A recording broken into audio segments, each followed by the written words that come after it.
महाराष्ट्र भाजप प्रदेशाध्यक्ष निवड अंतिम टप्प्यात प्रदेशाध्यक्ष निवडीसाठी केंद्रीय भाजपकडून किरेन रिजिजू यांची निरीक्षकपदी नेमणूक। लवकरच भाजपला नवा प्रदेशाध्यक्ष मिळणार।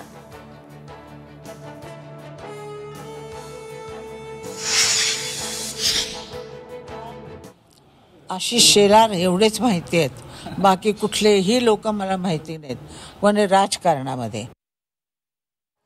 ठाकरे बंधूंच्या एकत्र येण्याबाबतच्या प्रश्नावर आशा भोसले यांचं वक्तव्य।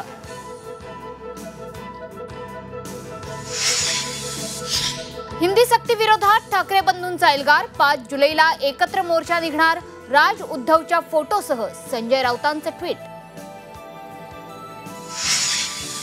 मुंबई आणि मराठीसाठी आम्ही लढणार आणि नक्की जिंकणार। हिंदी सक्ती विरोधात शिवसेना युबीटी पक्षाचं ट्विट। 5 जुलैचा मोर्चा महाराष्ट्राच्या राजकारणाची दिशा बदलणारा। मनसे मुंबई अध्यक्ष संदीप देशपांडेंचं वक्तव्य। तर मराठीसाठी जेलमध्ये जाण्याचीही तयारी। नांदेडमध्ये एसटी बस आणि ऑटोचा भीषण अपघात। अपघातात 10 प्रवासी जखमी। जखमींवर देगलूर रुग्णालयात उपचार सुरू।